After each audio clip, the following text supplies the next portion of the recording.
Welcome back to Yang Daily. We have a whole lot to get through today, so we're going to get right into it. Humanity for Yang sent out a link to the Bring the Wave movement to support people who want to go to New Hampshire, Nevada, or South Carolina to canvass for Yang.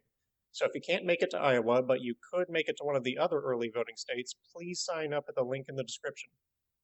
Actors for Yang tweeted that Yang is in danger of not making the ballot in New York City and more signatures are needed. He has offered to house up to 2 out-of-town volunteers who are willing to help gather signatures. If you're in the area, Yang Gang, please help him out. Link to the tweet in the description. For anyone who wants to get started phone banking and wants help, there is a phone banking training webinar being held today at 7 p.m. Eastern, 4 p.m. Pacific. If you're not already phone banking, please join in, and this is the best way we have outside of canvassing in the early states to swing those states to Yang. We've got a little over 2 weeks until voting starts. It's now or never, people. For anyone in or near Los Angeles, there will be a Yang Gang parade rally in honor of Martin Luther King Jr. at the Baldwin Hills Crenshaw Mall Food Court tomorrow at 6:30 p.m. The event is posted at yang2020.com's Mobilize and, of course, in the links below. In some more disturbing news, the ACLU has been sending out flyers that compare Democratic candidates on criminal justice reform issues and are actively lying to people on Yang's stance on drugs and misleading on his stance on prison reform. The flyer states that Yang does not support, quote, decriminalize drug use and provide treatment over prisons. Yang actually has the most extreme policy on decriminalizing drugs, including legalizing weed, decriminalizing opioids and some psychedelics, and instituting safe injection sites, as all this has been trialed in Europe and drastically reduced use rates. I haven't seen a call to action on this from the campaign, but please see the linked tweet and let the ACLU know what you think of this. CNN released an interview with Evelyn Yang in which Evelyn revealed a story of sexual assault by her doctor. She had not shared the story even with friends and family, but said that she felt newly empowered by touring the country with her husband and sharing their experiences of their autistic children. Evelyn feels that this is important to share as well for all the women like her who suffered in silence. Evelyn explains in the interview what happened, her response to it, and her trials pursuing justice in the court system. Unfortunately, in her case, justice was not met, as the university that the medical clinic operated under used their power to protect the doctor from prosecution. Andrew has expressed how hard it was for him to hear what she's been through and how proud he is of her for putting herself out there to help others. I don't know what to say on this, other than that we must understand the seriousness of this issue, the fear that women live under, and collectively demand an end to the systemic shielding of sexual predators.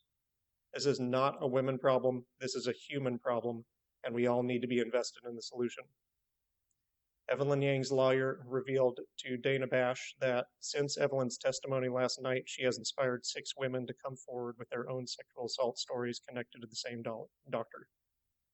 In other news, Polling USA put out a bunch of polling results today, including an online poll where Yang came in at 12% above Biden and Pete at 8% each, with Bernie far in the lead.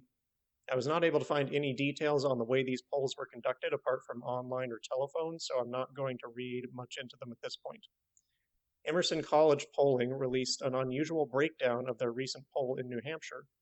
While the overall poll shows Yang at 6% and Sanders leading at 23%, a breakdown showed New Hampshire Democratic primary voters who did not vote in the last election. It was a small poll, but it not only placed Yang highly, it found him to be number 1 with this demographic. This further suggests what Yang Gang already know, that Andrew Yang is the best candidate for voter turnout, which is one of the 3 vital demographics for winning an election. The other 2 being Republican conversions and independents, both of which Yang also appears to be leading in. If only all those people falling for Biden's myth of electability knew the truth, this primary would already be in the bag. Emerson Polling also had a breakdown of its New Mexico poll where it asked Trump voters who plan to vote in the Democratic primary who they would be voting for. So, who would Trump voters jump party lines for? Andrew Yang, with a resounding lead of 39%, with the closest frontrunner being Biden at just 6%. Yang gets over 6 times as many Republican converts as the frontrunner candidates. Scott Santens conducted his own informal poll of Yang Gang on Twitter, in which 41% of respondents said they were non-voters who will be voting for Yang. 41% are people who are not being polled at all, who are being ignored by the establishment, who are not inspired to come out for any candidate other than Yang. That's enthusiasm. That's optimism. That's how you win an election. Non-voters are the largest block of Americans. A candidate who can tap into this is the one who will win, because they are the one who gives the people hope for a better future. Additionally, 29% said they were previous Hillary voters, 11% were previous Trump voters, and 20% were previous independents. This is what a winning coalition looks like. Pay attention, Dems, or lose again. Robert Duff of sportsbettingdime.com wrote an article last night revealing the betting odds of Democratic candidates against Trump.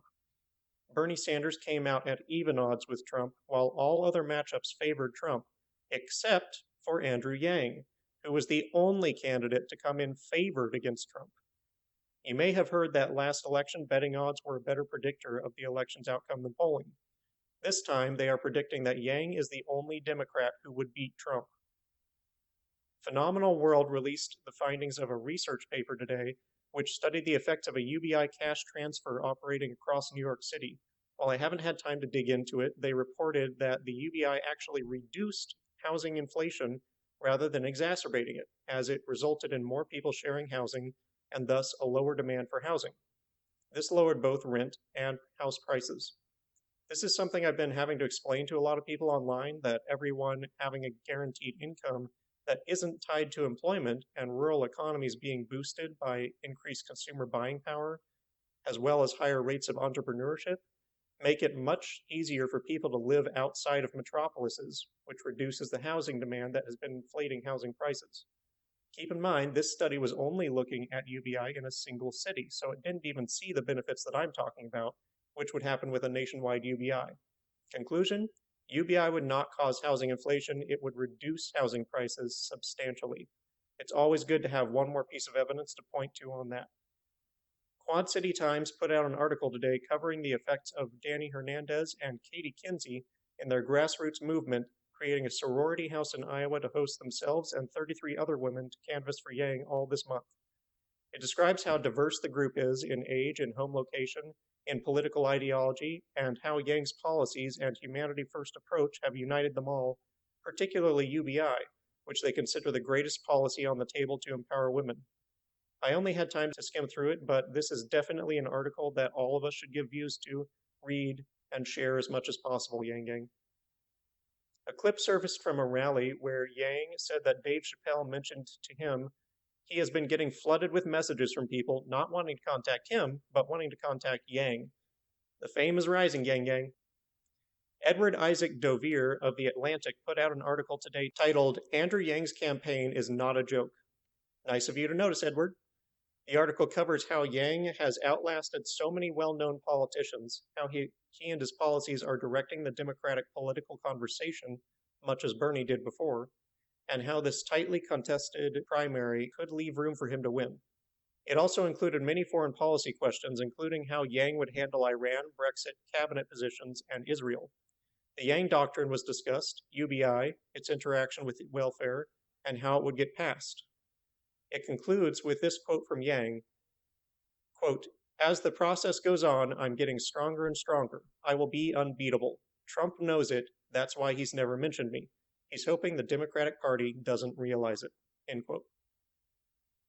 Permanent Future tweeted a video of Varoufakis speaking on the necessity of UBI for the 21st century economy. I haven't had a chance to listen to it yet, but he says it's a nearly flawless explanation.